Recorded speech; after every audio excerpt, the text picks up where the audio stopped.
Sultan of Pahang elected 16th Yang di-Pertuan Agong. People's Living Aid first phase payment on 28th January.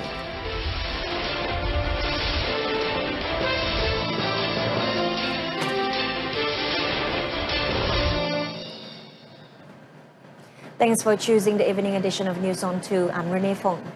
The Sultan of Pahang, Al-Sultan Abdullah Riayatuddin Al-Mustafa Billah Shah Ibni Sultan Haji Ahmad Shah Al-Musta'in Billah is the 16th Yang di-Pertuan Agong. The Sultan of Perak, Sultan Nazrin Shah, is the Deputy Yang di-Pertuan Agong. This was announced by the keeper of the ruler's seal, Tan Sri Syed Daniel Syed Ahmad, in a statement following a decision made by the Conference of Rulers in a special meeting at Istana Negara in Kuala Lumpur today. He said the Conference of Rulers declared that Sultan Abdullah had been elected as the 16th Yang di-Pertuan Agong for a 5-year reign beginning 31st January 2019. He also said that Sultan Nazrin Shah would reign as the Deputy Yang di-Pertuan Agong for the same period. The election of the new Yang di-Pertuan Agong was held following the unprecedented resignation of Sultan Muhammad V, the Sultan of Kelantan, as the 15th Yang di-Pertuan Agong on 6th January. Earlier, the meeting chaired by the Sultan of Terengganu, Sultan Mizan Zainal Abidin, ran from 11:15 a.m. to 12:45 p.m. attended by 8 of the 9 rulers. On 12 January, Sultan Abdullah succeeded his father Sultan Ahmad Shah as the ruler of Pahang in view of the fact that Sultan Ahmad is currently undergoing intensive treatment at the National Heart Institute IJN in Kuala Lumpur. The Conference of Rulers has been submitted to both chambers of Parliament, and Prime Minister Tun Dr. Mahathir Mohamad has also been notified on the decision. Prime Minister Tun Dr. Mahathir Mohamad today launched the My Salam B40 National Protection Scheme that will provide takaful protection for the bottom 40% household income group B40 who received the People's Living Aid BSHR. The scheme is aimed at helping the B40 community to deal with financial difficulties arising from admission to government hospitals or when struck with one of the 36 critical illnesses. In addition, Tun Dr. Mahathir said My Salam would benefit 3.69 million Malaysians between the age of 18 and 55. Kerajaan menjangkakan seramai 3.69 juta rakyat yang berumur 18 hingga 55 tahun akan layak untuk menerima manfaat. Oleh itu, pilihan untuk menyumbang kepada skim ini adalah selaras dengan objektif kerajaan untuk mencapai matlamat ekonomi jangka panjang yang lebih tinggi. Saya percaya skim ini akan berjaya menarik dan menambahkan sumbangan kepada tabung My Salam ini daripada Great Eastern dan oleh semua penanggung insurans dan pengendali takaful di Malaysia. Tun Dr. Mahathir said this at the launch of the scheme at the Finance Ministry in Putrajaya. He said as a responsible government, Pakatan Harapan felt the hardship suffered by the people who lost their income due to illnesses or accidents. Elaborating further, he said for the B40 group, especially those who are self-employed or receive a daily pay, the takaful claim from the My Salam scheme will provide them with temporary relief to help them meet their daily needs and expenses while undergoing treatment for their illnesses. Meanwhile, Tun Dr. Mahathir said the Ministry of Health will also be launching the Scheme Peduli Kesihatan or PEKA B40 next week. According to him, the scheme is a pioneer project with an allocation of 100 million ringgit, which will benefit those in the B40 group aged 50 and above.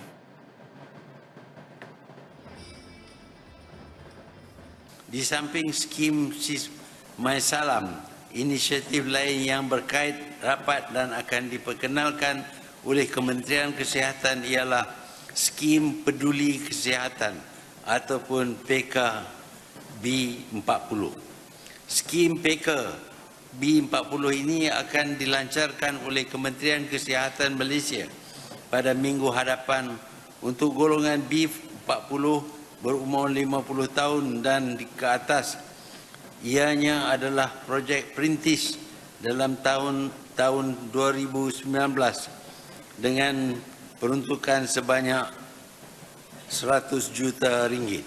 PERCAV B40 will focus on health screenings, namely early detection of communicable diseases or non-communicable diseases (NCDs), to avoid complex treatment needs and high costs if diagnosed during a critical phase. The initiative is expected to bring long-term impact on the healthcare of Malaysians. The first phase of the Bantuan Sara Hidup Rakyat BSHR, or the People's Living Aid, formerly known as BRIM, One Malaysia People's Aid payment, will be made on 28th January. Finance Minister Lim Guan Eng in a statement said that the payment would be made according to the names in the old database and will follow the previous procedure. During the tabling of the 2019 budget, Lim said that the program is aimed at ensuring the economic welfare of the people by helping to ease the financial burden of the B40 group.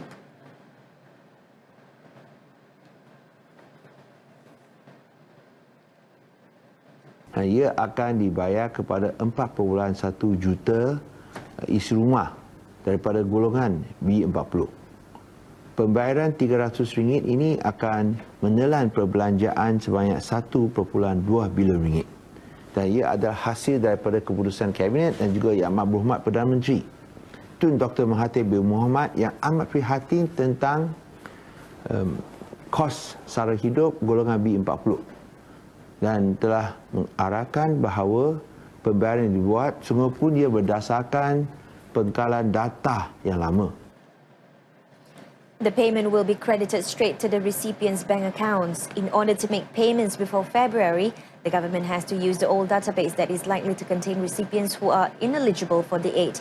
After the first payment has been made, the database will then be updated to weed out ineligible participants who are not from the B40 income bracket.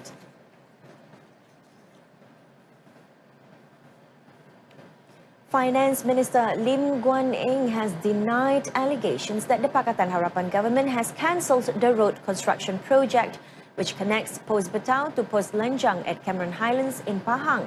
He said that the 30-kilometre project has not been cancelled, but is instead awaiting the open tender process. He said the project, which requires an estimated expenditure of 15 million ringgit, will continue as promised by the government.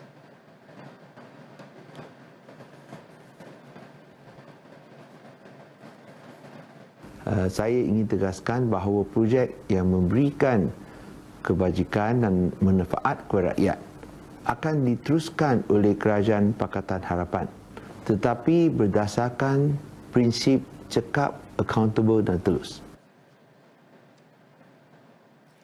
Lim, who said this when met by RTM in Putrajaya, said this is to clarify the recent allegations made by former Rural and Regional Development Minister Datuk Sri Ismail Sabri Yaakob that the road construction project, which had been approved by the BN government, had been cancelled by the Pakatan Harapan government.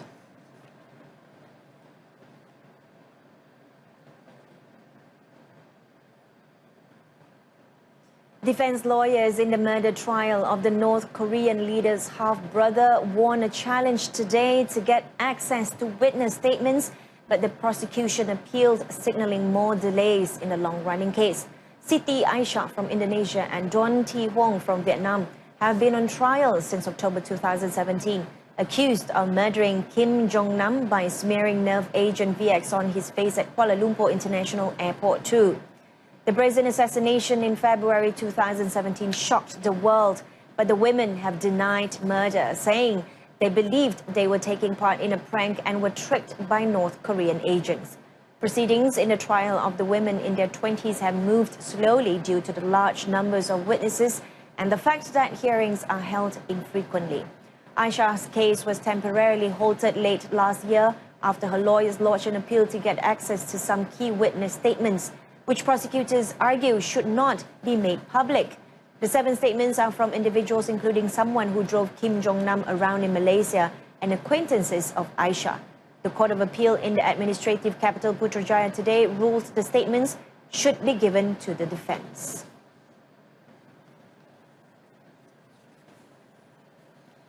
The Kuala Lumpur Sessions Court has fixed 15 March for the defense and prosecution to present their submission for 2 corruption cases involving former Prime Minister's wife, Datin Sri Rosmah Mansor, to be transferred to the High Court. Deputy Public Prosecutor Ahmad Akram Garib said that the prosecution would like for the case to end at the Federal Court. Speaking in front of Judge Colin Lawrence Sequeira, Ahmad Akram said the High Court has higher jurisdiction compared to the Sessions Court. The case will be heard until the Federal Court if it begins at the High Court. At this morning's proceedings, Datin Sri Rosma's lead counsel, Dato' Akberdin Abdul Qadir, told the court that the team would need to review the 360 pages of documents related to the charges against her. On 15th November, Datin Sri Rosma was charged with 2 counts of soliciting and receiving 187.5 million ringgit and 1.5 million ringgit respectively from Saidi Abang Samsudin, the managing director of Jepak Holdings, Sdn Bhd. Both cases are being heard under Section 16, Subsection A, Subsection A of the Malaysian Anti-Corruption Commission Act 2009. Former DAP Assemblyman Loh Chee Heng was charged in the Shah Alam Sessions Court today with 2 counts of making false claims involving 33,380 ringgit 4 years ago. Loh, who was then Teluk Dato', now known as Banting Assemblyman, however pleaded not guilty to both charges before Judge Muhammad Sabri Ismail. Loh was charged in his capacity as then Teluk Dato' Assemblyman to have deceived his principal by using the documents, allocation withdrawal approval and a working paper on Teluk Dato' Constituency 2015 Teachers' Day celebration containing false information for the disbursement of 13,380 ringgit, despite knowing the program was not implemented. He was also charged with deceiving his principal by using the document allocation withdrawal approval and a working paper on Teluk Dato' Constituency 2015 Lantern Festival program containing false information for the disinvestment of 20,000 ringgit, despite knowing the program was not carried out. Both the offences framed under Section 18 of the Malaysian Anti-Corruption Commission MECC Act 2009 were allegedly committed at the Kuala Langat District Office on 8th June 2015 and 23rd September 2015 respectively. The court then set 25th February as rementioned. A Terengganu State Assemblyman with the title Dato', who was remanded to facilitate investigation into allegation of false claim involving 500,000 ringgit on Monday, was released today on Malaysian Anti-Corruption Commission MECC bail of 20,000 ringgit. Kuala Terengganu Magistrate and Sessions Court Senior Assistant Registrar Nora Dila Abdul Latif ordered for the 3-day remand order against the accused to end. The Assemblyman was arrested at the Terengganu MACC headquarters after he gave his statement relating to the case. The claims were allegedly submitted by the accused through the District and Land Office in a district in the state for expenses in 32 programs to be held in the Assemblyman's constituency, but were actually not conducted. He is being investigated under Section 18 of the Malaysian Anti-Corruption Commission Act 2009 for false claims. If found guilty, the accused can be jailed up to 20 years and fined no less than 5 times the value of the claims or 10,000 ringgit, whichever is higher. The State Assemblyman was arrested following the arrest of a chairman of a youth association on 9th January and a district officer 14th January. Both were, however, released soon after they were interrogated by MACC. The Malaysian Maritime Enforcement Agency (MMEA) detained 2 Thai fishing boats and arrested 8 crews and 2 foreign skippers aged between 21 and 61 while they were fishing at 8.9 nautical miles west of Tanjung Belua, north of Langkawi, in an operation conducted late yesterday evening. MMEA Northern Region Director First Admiral Maritime Rosali Muhammad stated that a total of 1.3 tons of fishes were caught along territorial waters. Apabila disiasat dan diperhatikan, mereka telah pun menangkap ataupun berjaya menangkap ikan sebanyak 1.3 tan ikan di kawasan yang dipercayai di kawasan berhampiran dengan pantai lah. First Admiral Maritime Rosali said checks were earlier conducted on the trawler boats which were detained at the Langkawi Maritime Jetty. The case is being investigated under Section 8, Subsection B of the Fisheries Act 1985. As of 7th January this year, the agency received a total of 17 complaints on intrusions into territorial waters.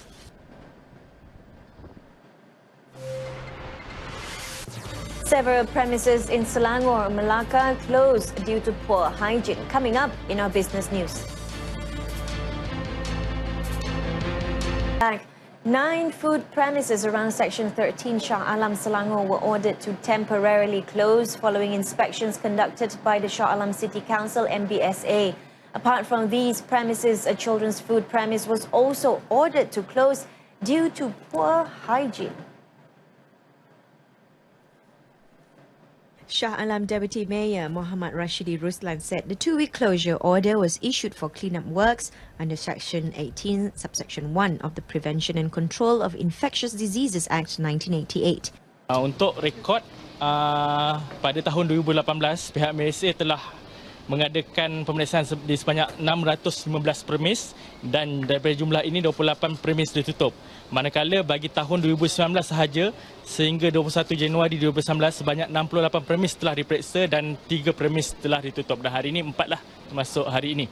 MBSA also issued 4 compound orders and 12 warning notices during the same operation. The Selangor Ministry of Domestic Trade and Consumer Affairs, which also participated in the operation, also issued 4 notices involving 3 failure to display price tags and 1 violation of the 1972 Weigh and Weight Agreement.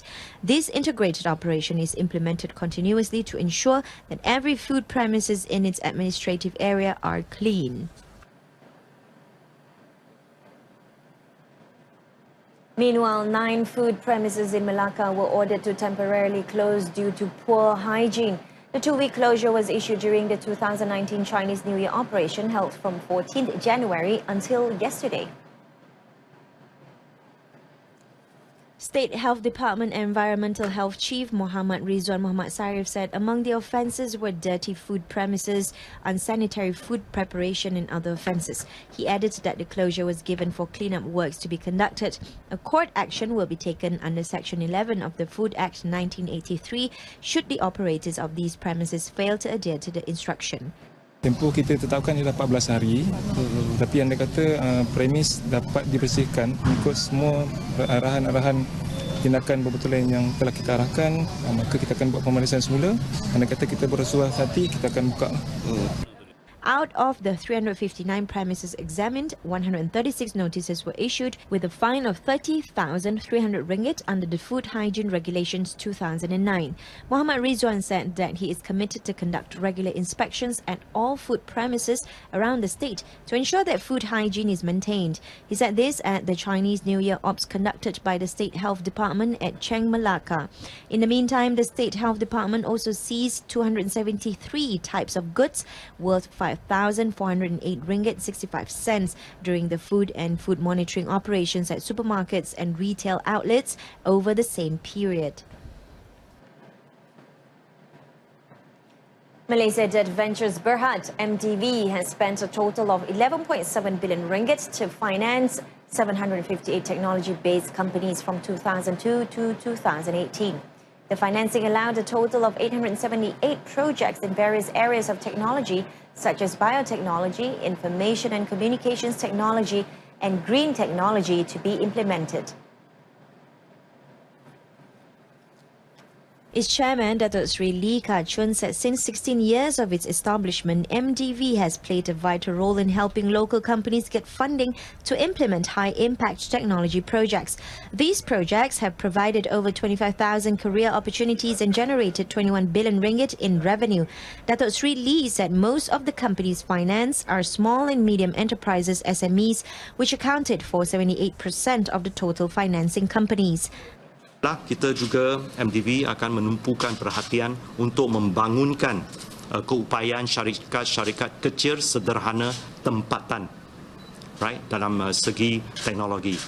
So bermakna untuk masa yang akan datang kita akan menumpukan lebih lagi resources untuk membangunkan syarikat-syarikat tempatan kecil sederhana dalam bidang teknologi supaya ekonomi negara kita dapat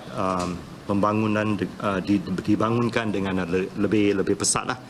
He said this in a press conference held after the tabling of MDV's performance and new direction in Kuala Lumpur today. MDV's 5-year direction will focus on 3 main thrusts, which are transformation of companies, infrastructure improvements, and to expand cooperation with domestic and foreign companies.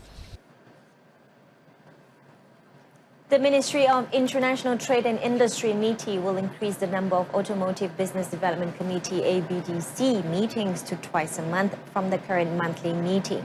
Deputy Minister Dr. Ong Kian Ming said the increase in the meetings frequency, which had been agreed upon the Malaysian Automotive Association MAA President Dato' Aisa Ahmad, will improve ABDC-related processes.